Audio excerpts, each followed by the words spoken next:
Amados, no creáis a todo espíritu, sino probad los espíritus si son de Dios.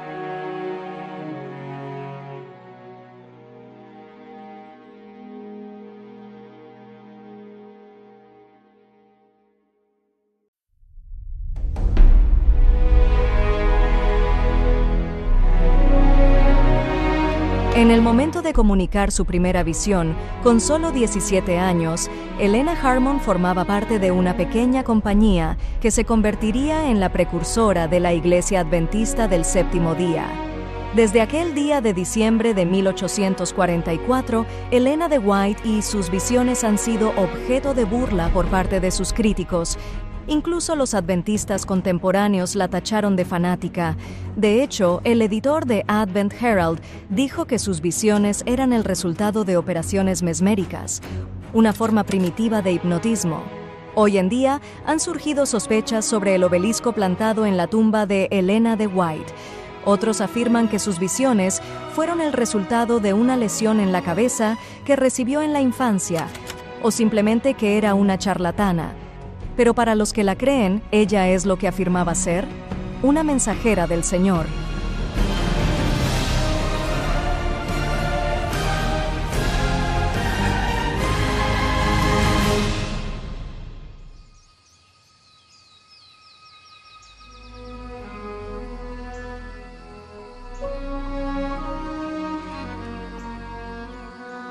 Elena de White, profeta o farsante.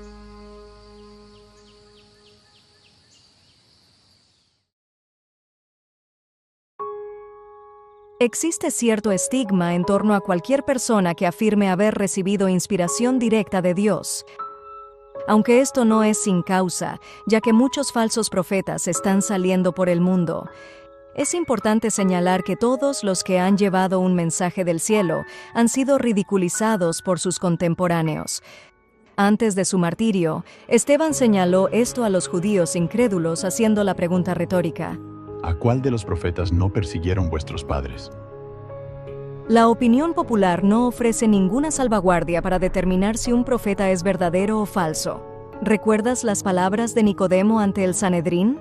¿Juzga acaso nuestra ley a un hombre si primero no le oye y sabe lo que ha hecho?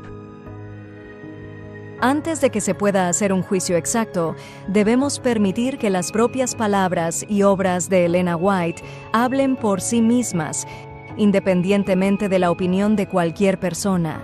Elena de White es la autora femenina de no ficción más traducida de todos los tiempos, así como la autora estadounidense de ambos sexos más traducida. A pesar de que su educación formal finalizó con solo 9 años, hay más de 5.000 artículos, 40 libros y 50.000 páginas de manuscritos a su nombre. Sin embargo, Elena White nunca se llamó a sí misma profetisa. Ella simplemente se refería a sus escritos como la luz menor que Dios había dado para guiar a los hombres y mujeres a la luz mayor, que es la Biblia. Durante una charla en 1901, llegó a decir: No os pido que toméis mis palabras. Dejad a un lado a la hermana White. No volváis a citar mis obras mientras viváis, hasta que podáis obedecer a la Biblia. Hoy exalto la palabra preciosa ante vosotros, para que no repitáis lo que he dicho, diciendo que la hermana White dijo esto y la hermana White dijo lo otro. Averigüen lo que dice el Señor Dios de Israel y luego hagan lo que Él manda. Si nuestro principal deber es estudiar y obedecer la Biblia, es justo preguntarse por qué Dios nos haría leer los escritos de una mujer del siglo XIX. Resulta interesante que Elena de White respondiera ella misma a esta pregunta. La palabra de Dios es suficiente para iluminar la mente más nublada. Puede ser entendida por aquellos que tienen algún deseo de entenderla. Pero a pesar de todo esto, algunos que profesan hacer de la palabra de Dios su estudio, se encuentran viviendo en directa oposición a sus claras enseñanzas. Esto deja a hombres y mujeres sin excusa. Dios da testimonios claros y puntiagudos, trayéndolos de vuelta a la palabra que han descuidado seguir. La misión de Elena de White era, según sus propias palabras, no dar nueva luz, sino impresionar vívidamente en el corazón las verdades de inspiración ya reveladas. Pero, ¿nos concede la Biblia alguna forma de determinar si Elena de White fue una auténtica mensajera del Señor? ¿Y podemos esperar ver el don de profecía manifestado en una era moderna? En su carta a los Corintios, el apóstol Pablo compara la iglesia con un cuerpo humano, compuesto de muchas partes. Pablo utiliza esta analogía para ilustrar cómo Dios ha repartido sus dones entre los miembros individuales de su iglesia, los cuales, cuando se colocan juntos, forman ese cuerpo honorable y fructífero de creyentes. En 1 Corintios 12:28, Pablo enumera algunos de esos dones. Y aún nos puso Dios en la iglesia, primeramente apóstoles, luego profetas, lo tercero maestros, luego los que hacen milagros, después los que sanan, los que ayudan, los que administran, los que tienen don de lenguas. De este solo pasaje, no se puede negar que el don de profecía sirve como miembro del cuerpo de la Iglesia del Nuevo Testamento. Pablo reitera este principio en Efesios 4, afirmando que después de la ascensión de Cristo, Jesús constituyó a unos apóstoles, otros profetas, evangelistas y a otros pastores y maestros. ¿Por qué Cristo concedió estos dones a su iglesia? El versículo 12 revela que era para el equipamiento de los santos, para la obra del ministerio, para la edificación del cuerpo de Cristo. Por lo tanto, cada uno de estos 5 dones, incluida la profecía, es vital para el equipamiento de la Iglesia de Dios de los últimos tiempos. Aunque este pasaje hace especial referencia a la efusión del Espíritu Santo en el día de Pentecostés, es evidente que el don de profecía no se limita a la época del Antiguo Testamento. Al contrario, el profeta Joel revela claramente que Dios derramará este don en los últimos tiempos. Hablando de ese periodo final previo a la segunda venida de Cristo, Joel afirma: Y después de esto derramaré mi espíritu sobre toda carne, y profetizarán vuestros hijos y vuestras hijas, vuestros ancianos soñarán sueños, y vuestros jóvenes verán visiones. Y también sobre los siervos y sobre las siervas derramaré mi espíritu en aquellos días. A la luz de estos pasajes, no se puede negar que el don de profecía es una vía legítima, por la cual hoy Dios puede hablar y hablará a su pueblo. Este don abarca tanto a hombres como a mujeres. Joel menciona específicamente a las hijas y siervas que recibieron el espíritu de profecía. Por lo tanto, no sería bíblico descartar a una persona únicamente porque afirme recibir visiones y mensajes de Dios.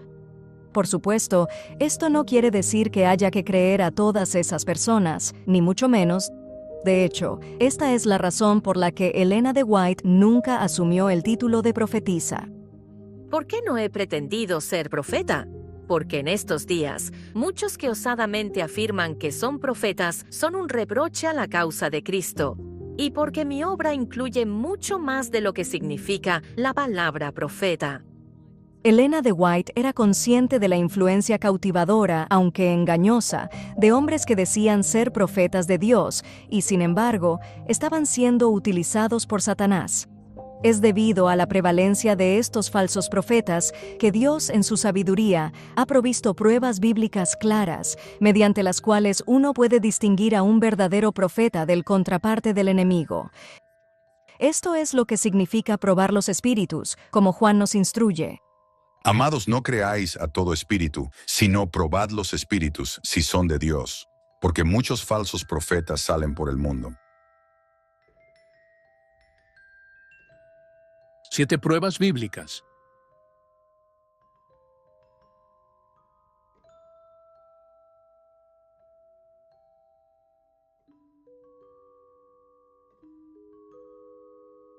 Habla en el nombre del Señor.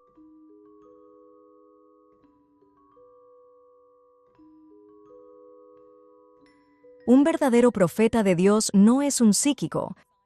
Al contrario, la Biblia prohíbe la práctica de la adivinación mística. De hecho, el libro de Deuteronomio declara claramente que los trabajos de astrólogos, adivinos, clarividencia y médiums espirituales son una abominación para el Señor.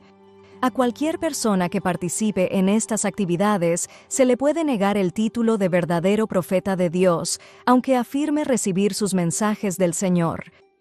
Muchos psíquicos y videntes, sin embargo, afirman que poseen su propia capacidad innata para conectar con el mundo espiritual, mientras que otros afirman que simplemente ven más allá de las limitaciones autoimpuestas de la mente humana. Las personas que pertenecen a una u otra categoría, según este consejo, no son verdaderos profetas de Dios.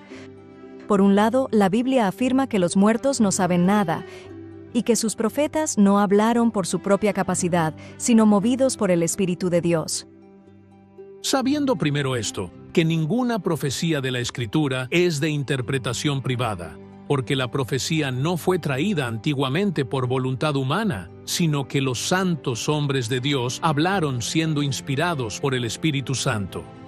Un verdadero profeta no puede simplemente sintonizar con los impulsos espirituales por su propia voluntad. Por el contrario, un verdadero profeta recibe un mensaje solo cuando Dios lo ordena y reconoce que el don profético le es otorgado por Dios y no es un poder que habita en ellos mismos. Entonces, ¿reclamaba Elena de White que el poder de la profecía le pertenecía o atribuía sus visiones y revelaciones a Dios?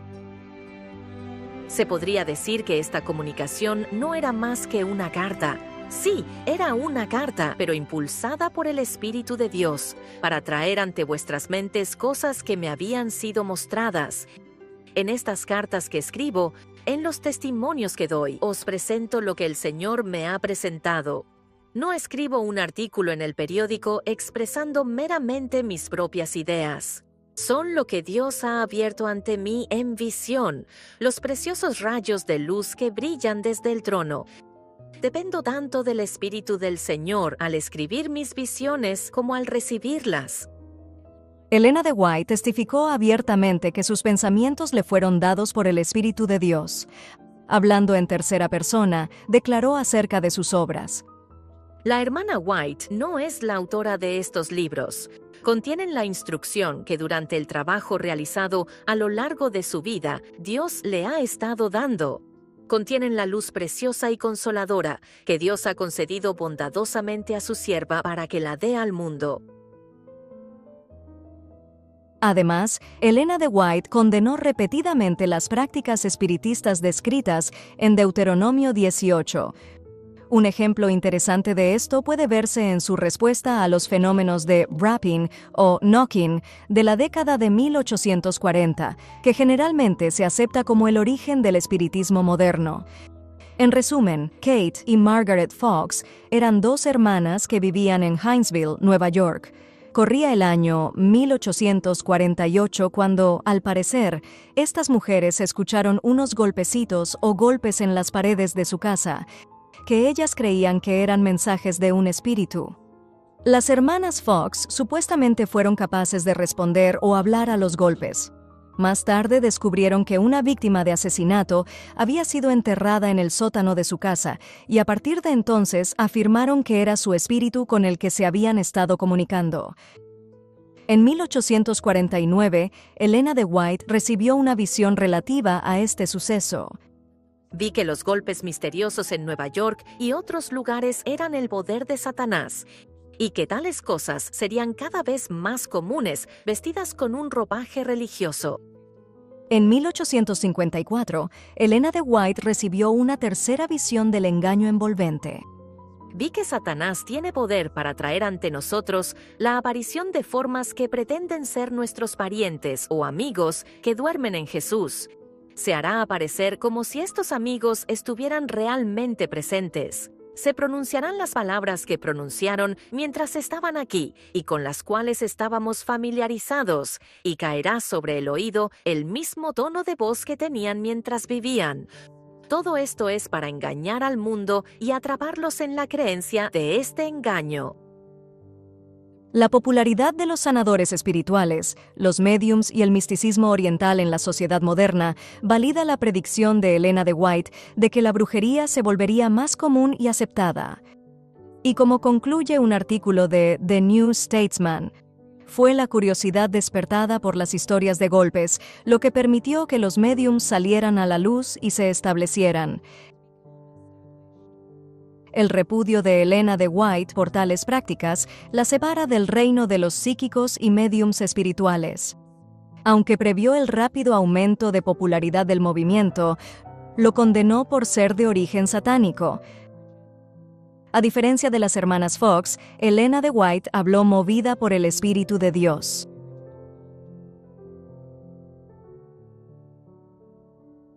Recibe visiones y sueños. En una columna de nube a la puerta del tabernáculo, el Señor habló audiblemente a Moisés y a Aarón. Y dijo: Oíd ahora mis palabras. Si hay profeta entre vosotros, yo el Señor me manifestaré a él en visión, y le hablaré en sueños. La Biblia abunda en advertencias, consejos y profecías dadas de Dios al hombre a través de visiones y sueños.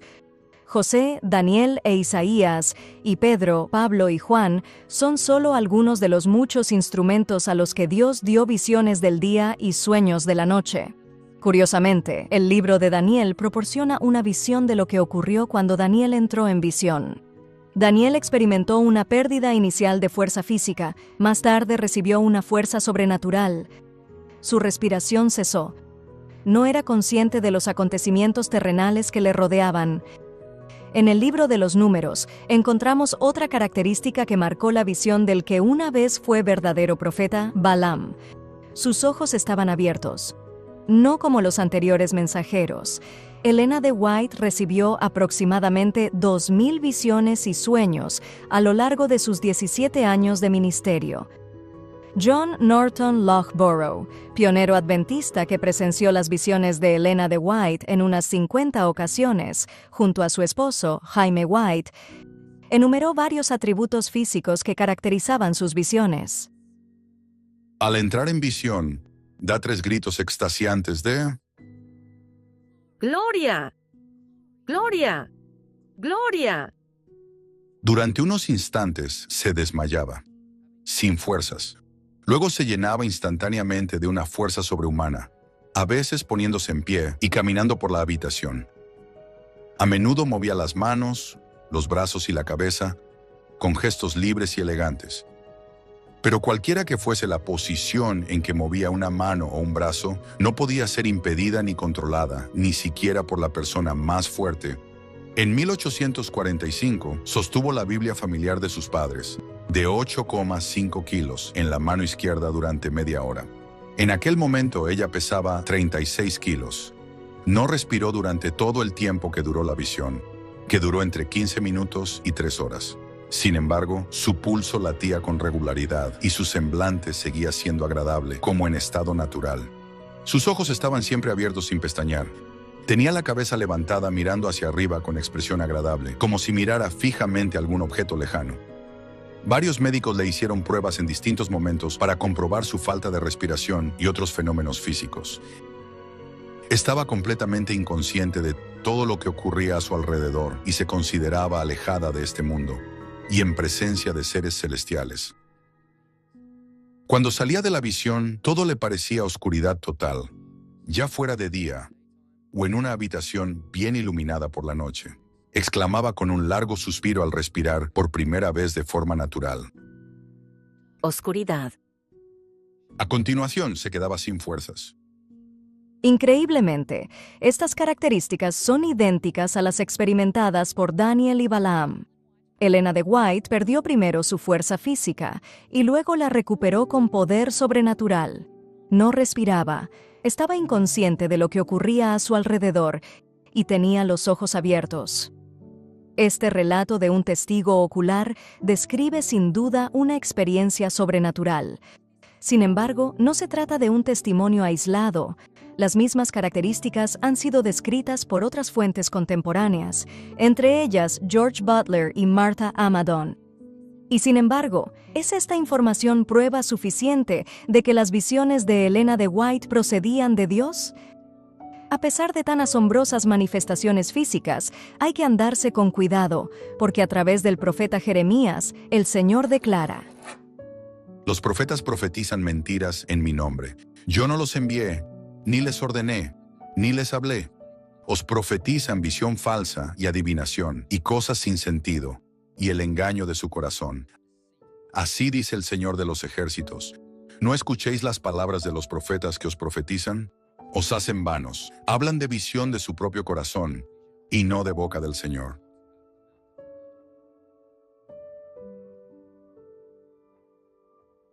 Las predicciones se cumplen. El profeta que profetiza la paz, cuando la palabra del profeta se cumpla. Entonces se sabrá que el profeta ha sido verdaderamente enviado por el Señor. Un verdadero profeta será reconocido por el cumplimiento de sus profecías, mientras que un falso profeta será desenmascarado cuando sus predicciones no se cumplan. Entonces, ¿qué profecías pronunció Elena White y se cumplieron en la forma que ella predijo? Aunque predecir el futuro no era el elemento principal de su trabajo, Elena de White recibió varias profecías que ciertamente se cumplieron.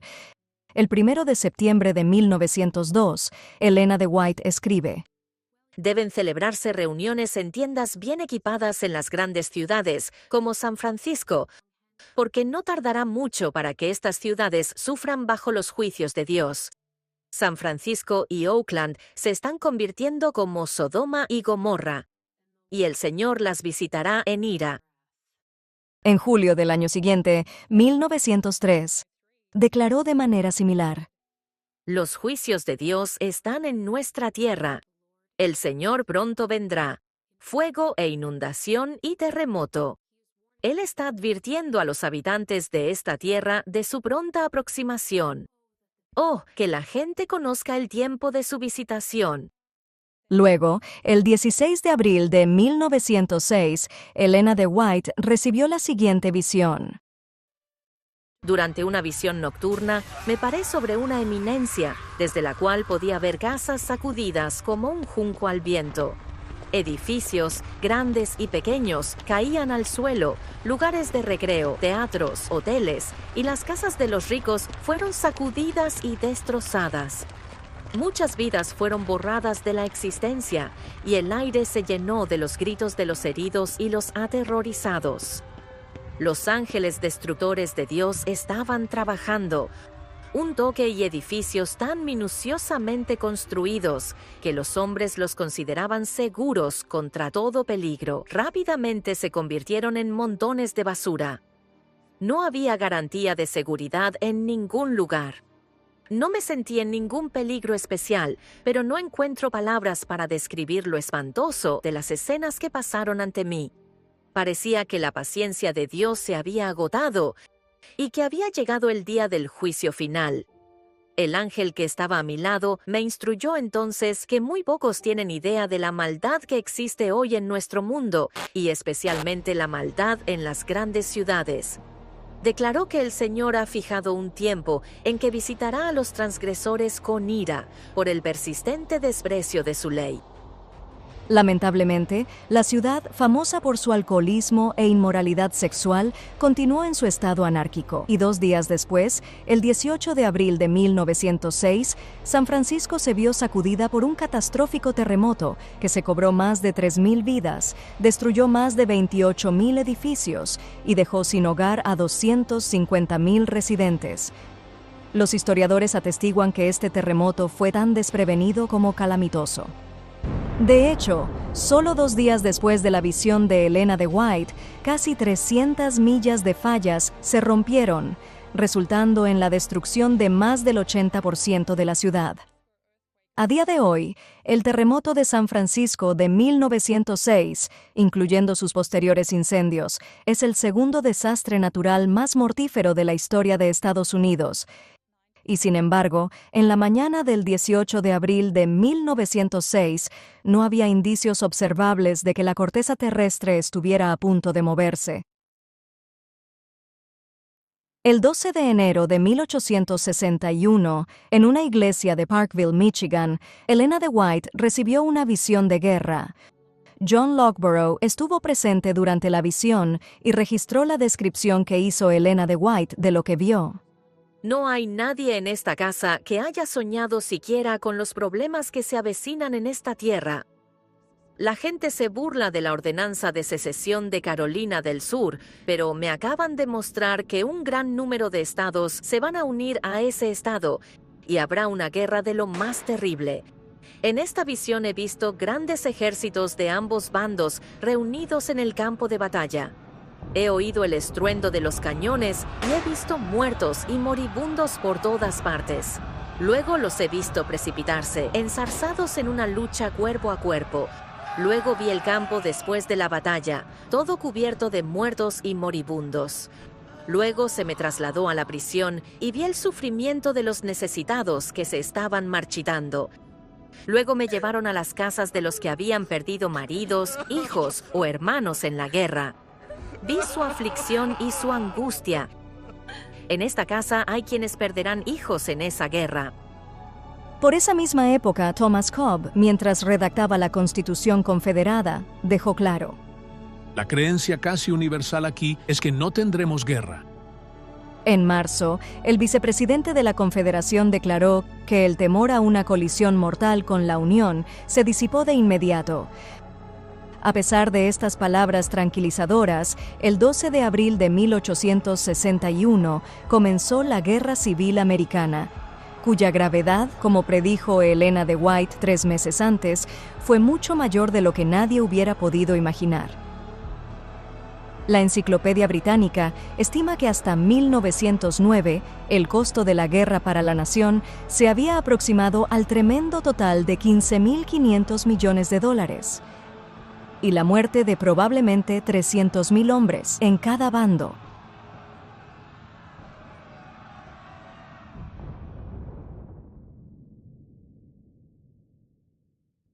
¿Cómo puede la Iglesia romana librarse de la acusación de idolatría?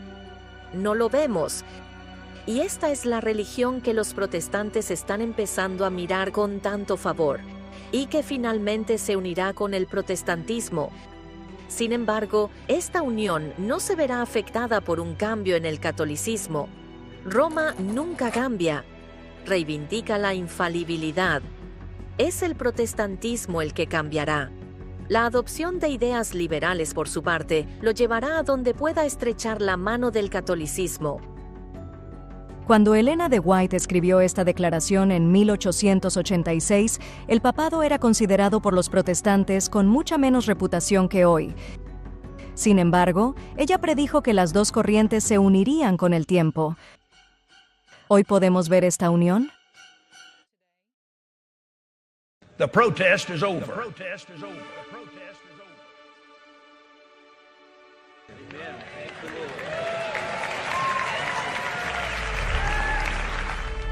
Chi sono più buoni?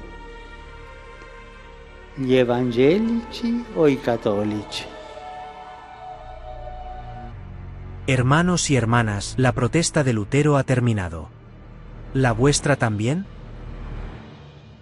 ¿Crees que Lutero y Francisco se llevarían bien? Probablemente se llevarían bien.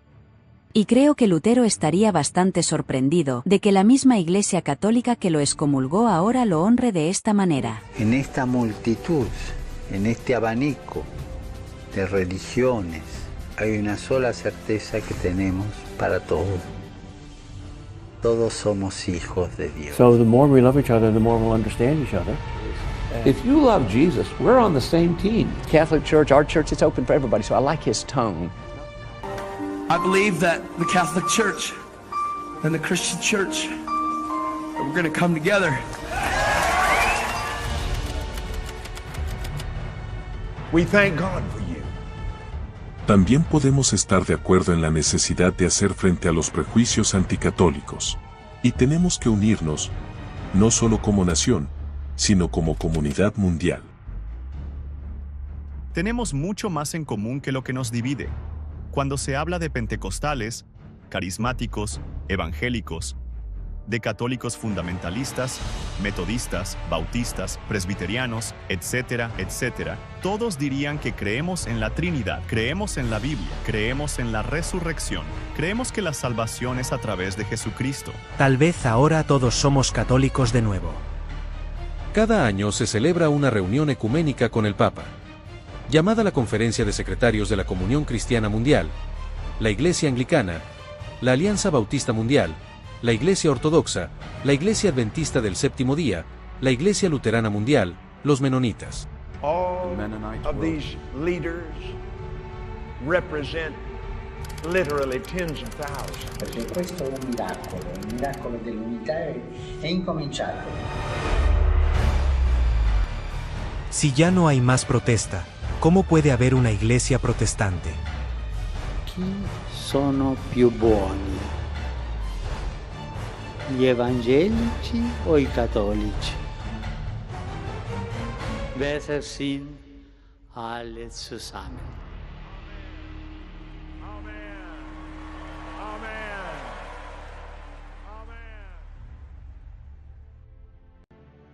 El protestantismo se está dando la mano con el catolicismo, y este cortejo impío está llevando a hombres y mujeres a renunciar a las mismas virtudes que los protestantes alguna vez apreciaron. Elena de White expone esta unión en su libro El conflicto de los siglos, una impresionante obra maestra de historia y profecía. Estos son solo algunos ejemplos de los acontecimientos notablemente predichos por esta frágil mujer. Y sin embargo, el cumplimiento de las profecías declaradas no es el único indicador de un verdadero mensajero de Dios. Cristo nos advierte. Se levantarán falsos cristos y falsos profetas, y mostrarán grandes señales y prodigios para engañar, si es posible, incluso a los elegidos. Los milagros y las apariciones sobrenaturales serán tan difíciles de refutar que incluso el cristiano firme podría ser engañado. Sin embargo, Jesús nos dice claramente que son espíritus de demonios que realizan señales. A la luz de esta grave advertencia, ¿qué otra prueba podemos emplear para discernir a un verdadero profeta de Dios? Hablar en armonía con los profetas precedentes. A la ley y al testimonio, si no hablan conforme a esta palabra, es porque no hay luz en ellos. En el libro del Deuteronomio, Moisés revela que un profeta genuino siempre hablará en armonía con lo que Dios ya ha revelado y guiará a los hombres y mujeres a obedecer los mandamientos de Dios. Si se levantare entre vosotros profeta o soñador de sueños, y os diere señal o prodigio, y se hiciere la señal o el prodigio de que os ha hablado diciendo, vayamos en pos de dioses ajenos que no conocisteis, y sirvámosles, no oiréis las palabras de tal profeta o soñador de sueños, porque Jehová vuestro Dios os prueba, para saber si amáis a Jehová vuestro Dios de todo vuestro corazón y de toda vuestra alma. Uno puede predecir con exactitud el futuro. Sin embargo, si han hablado para apartarte del Señor tu Dios y para echarte del camino que el Señor tu Dios te mandó seguir, entonces no deben ser considerados como mensajeros del Señor. A la luz de este principio, ¿habló Elena de White en armonía con la Biblia y los 10 mandamientos? Sin duda alguna, en todos sus escritos, Elena de White enfatiza la naturaleza inmutable y perdurable de la ley de Dios, la cual se nos ordena guardar, no por nosotros mismos, sino mediante la fe en Jesucristo. Cuando por la fe en Jesucristo, el hombre hace según lo mejor de su capacidad y trata de guardar el camino del Señor por la obediencia a los 10 mandamientos, la perfección de Cristo es imputada para cubrir la transgresión del alma arrepentida y obediente. Basta con leer su inspirador clásico cristiano, El Camino a Cristo, que puede encontrarse en más de 150 idiomas, para darse cuenta de la alta estima que Elena de White tenía por la inmutable ley de Dios. Este libro es rico en instrucciones prácticas sobre el cumplimiento de la ley, así como en sabios consejos y aliento para la vida cristiana.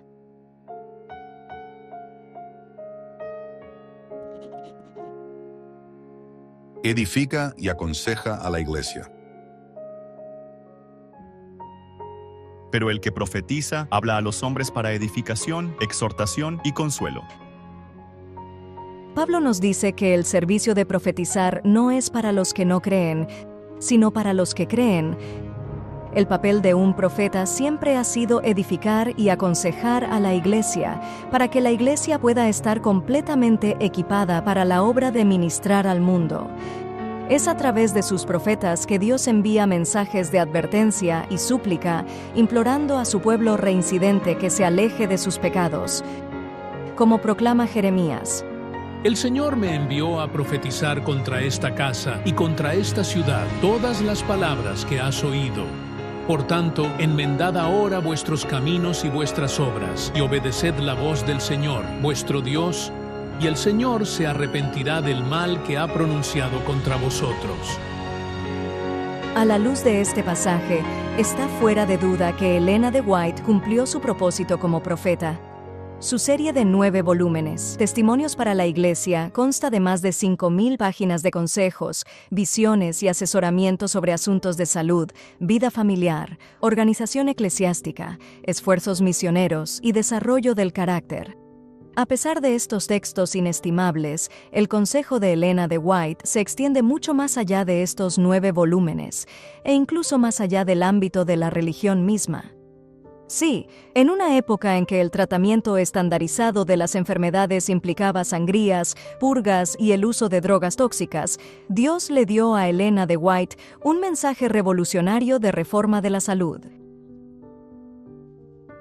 Ofrece exhortaciones prácticas y perspicaces. En 1896, Elena de White publicó las siguientes declaraciones: No se discierne la mortalidad por comer carne. Según la luz que Dios me ha dado, la prevalencia de los cánceres y tumores se debe en gran medida a una vida basada en el consumo excesivo de carne muerta. En 2015, una declaración publicada por la Organización Mundial de la Salud reveló que la carne procesada es patentemente cancerígena, lo que significa que está demostrado que causa cáncer en los seres humanos. Este conocimiento se extrajo de más de 800 estudios, y los expertos dedujeron que cada porción de 50 gramos de carne procesada consumida diariamente aumenta el riesgo de cáncer colorectal en un 18%. Ese mismo año también se publicó en Australia una estadística igual de impactante. En este estudio se concluyó que aproximadamente 1 de cada 6 cánceres colorectales en australianos en 2010 era atribuible al consumo de carne roja y procesada. Téngase en cuenta que en 1990, las investigaciones realizadas por el Dr. Walter Willett de Harvard le llevaron a proclamar: La cantidad óptima de carne roja que debe comer debe ser 0. Sin embargo, fue realmente en 1961 que la ciencia se puso al día con el consejo de Elena de White, dado casi un siglo antes. Después de una serie de extensos estudios, el Dr. W. A. Thomas informó: Una dieta vegetariana puede prevenir el 90% de nuestras enfermedades tromboembólicas, que son coágulos en venas y arterias, y el 97% de nuestras oclusiones coronarias. Tal como lo advirtió Elena de White, estás peor por esta cantidad de carne. Si os redujerais a una dieta más moderada, seríais mucho menos propensos a las enfermedades. Tus órganos están inflamados.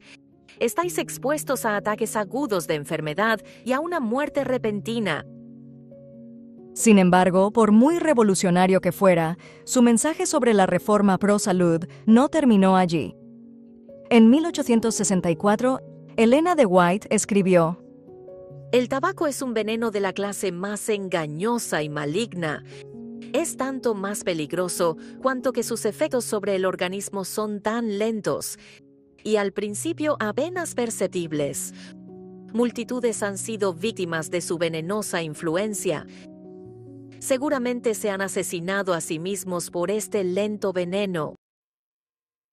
Este consejo se dio 100 años antes de que el tabaco fuera reconocido como una sustancia nociva.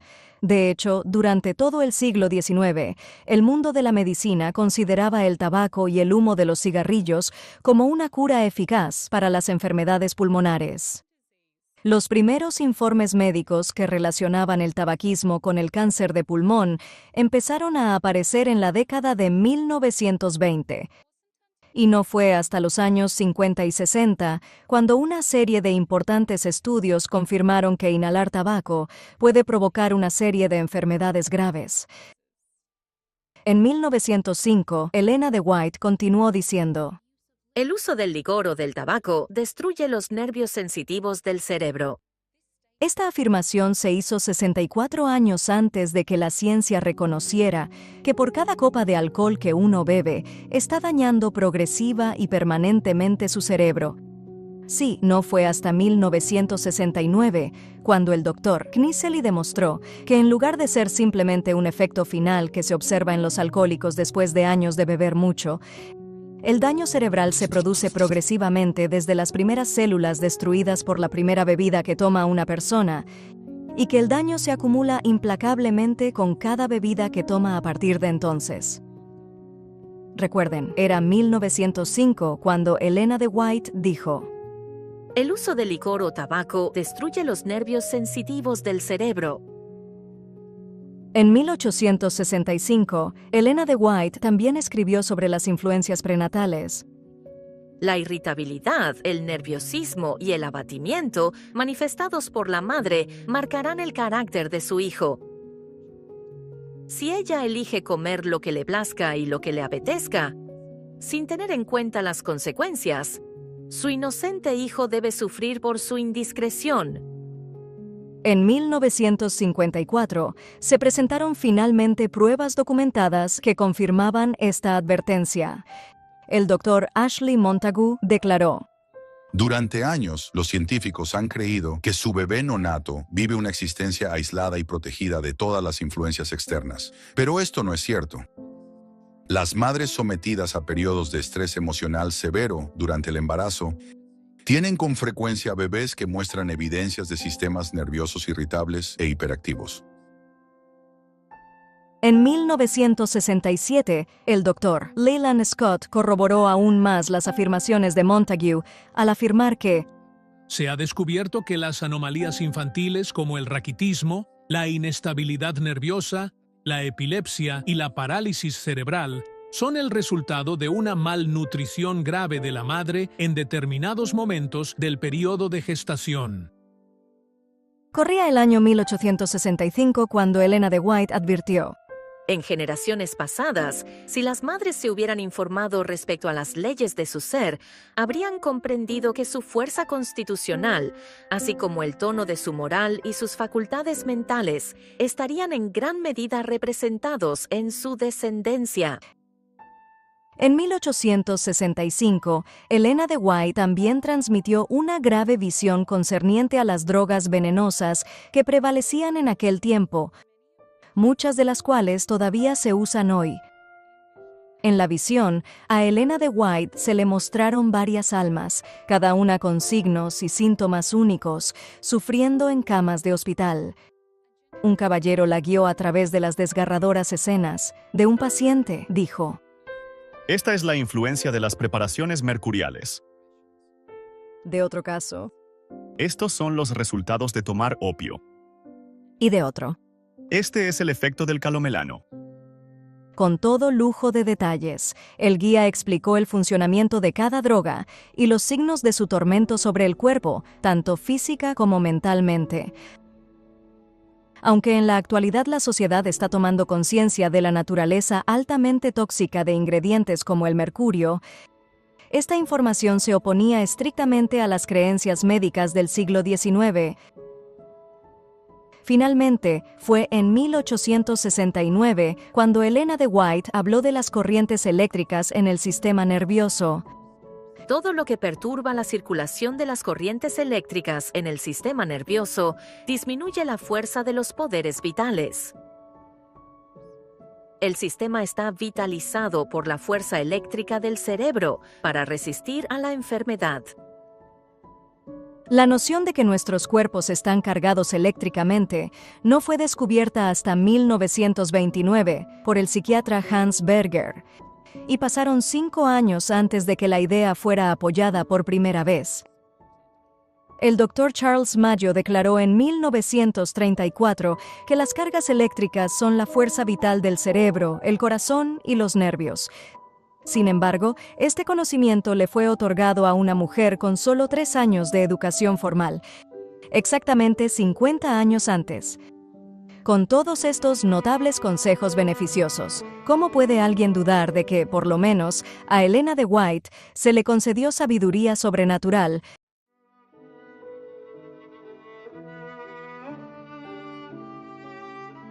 Practica lo que predica.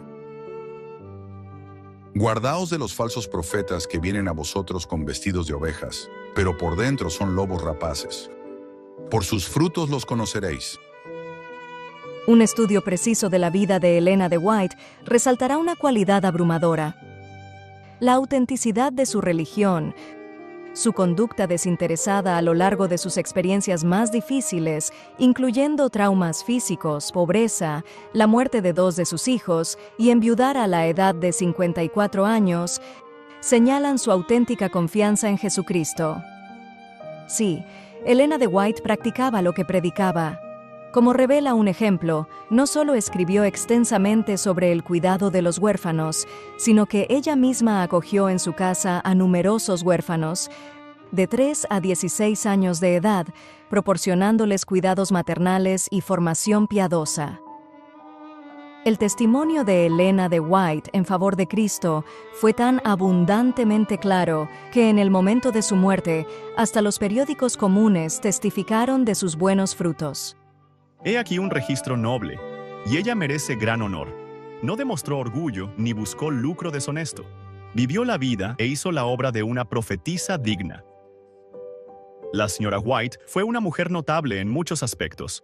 Era profundamente religiosa, y nadie que la conociera íntimamente tenía duda alguna de su sinceridad. La vida de la señora White es un ejemplo digno de ser imitado por todos.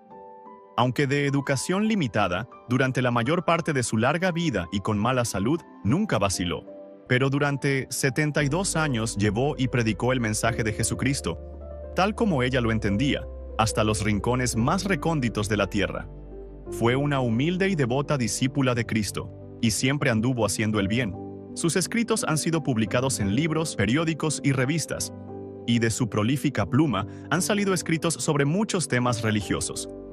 Fue honrada y respetada por todos los que aprecian la nobleza de la mujer, consagrada al trabajo desinteresado para la elevación y el mejoramiento de la humanidad.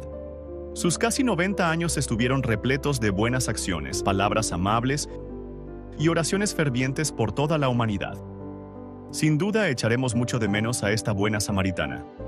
Su recompensa será proporcional al gran bien que ha hecho. Como se resume en el libro Profeta del Fin, a los 17 años, Elena Harmon se oponía a los mesmeristas, reprendía a los fanáticos, viajaba por Maine. A los 18 y 19, ya hablaba a otros de Cristo en Vermont y Massachusetts. A los 22, estaba instando a que se iniciara una importante labor editorial. A los 25, explicaba a otros que le doblaban la edad, los entresijos de la estructura organizativa de un movimiento en expansión. ¿Cómo hizo todo esto esta frágil muchacha que solo había cursado 3er grado? Todo esto no era el tipo de trabajo que corresponde naturalmente a una mujer joven. Ningún comité pediría a una chica muy joven que emprendiera semejante tarea. Y ninguna llamada de ningún comité podría calificar a una joven para tal servicio. Pero Dios había llamado y los hombres reconocieron la llamada. Muchos pueden pensar que leer las palabras de un profeta moderno es innecesario, o en el peor de los casos, una pérdida de tiempo. Pueden afirmar que son cristianos que solo leen la Biblia. Por supuesto, la Biblia es la única fuente de doctrina cristiana, y todas las enseñanzas deben estar en armonía con la palabra santa. Sin embargo, es la Biblia la que enseña que habrá profetas en los últimos días. Es Dios quien lo afirma. Y sucederá después que derramaré mi espíritu sobre toda carne, y vuestros hijos y vuestras hijas profetizarán, y vuestros ancianos soñarán sueños, y vuestros jóvenes verán visiones. Y también sobre los siervos y sobre las siervas. En aquellos días derramaré mi espíritu. Cuando los fariseos y los letrados rechazaron a Juan el Bautista, Lucas afirma que habían rechazado el consejo de Dios contra ellos mismos. Fue para su propio perjuicio que negaron las palabras de aquel a quien Cristo había llamado el profeta más grande jamás nacido de mujer. Y lo mismo sucede hoy en día. Rechazar las palabras de la mensajera elegida de Dios es hacerlo para perjuicio propio. En efecto, estás rechazando el consejo de Dios contra ti mismo, pues fue así como Josafat se puso de pie y dijo: Oídme, Judá y moradores de Jerusalén, creed en Jehová vuestro Dios y estaréis seguros. Creed a sus profetas y seréis prosperados. ¿Y qué hay de la piedra que se lanzó a la cabeza de Helena durante su infancia? ¿O del obelisco colocado en su tumba?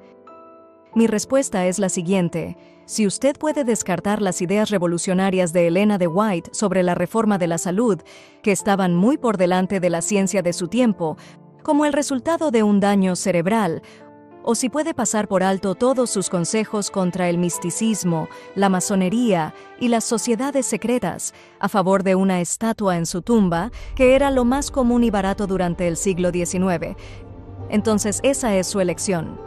Siempre habrá ganchos en los que colgar tus dudas.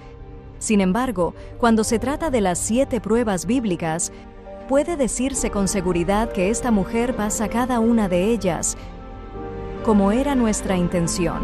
Hemos permitido que Helena de White hable por sí misma, mostrando y detallando algunas de sus palabras y obras. Así lo hizo también el muy estudiado Thomas M. Elliot, editor de la prestigiosa revista La Constitución de Atlanta, y su juicio es el siguiente. Entre los muchos cientos de libros que he estudiado sobre el tema de la religión que inspiran calor al corazón y enriquecen la fe, ninguno ha sido de mayor ayuda que los 2 libros de Helena White, Patriarcas y Profetas y Reyes. Esos libros fueron escritos no para obtener fama literaria o recompensa financiera, sino para ayudar a la humanidad hambrienta de corazón por aprender de Dios. Dejan claro el trato de Dios con el hombre, al lector más sencillo, sin prejuicios ni sectarismos. Recomiendo estos libros a todos los buscadores de un conocimiento más claro de la justicia de Dios. Queda una prueba. Es una prueba que cada alma debe realizar por sí misma. Te desafío hoy a que leas sus obras,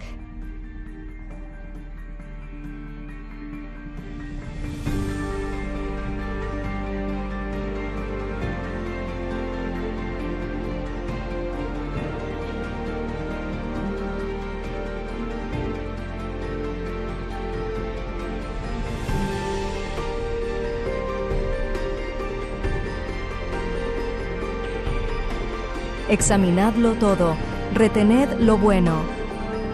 Primera de Tesalonicenses 5:21. Producido por Earthen Vessels. Traducido por El Último Mensaje.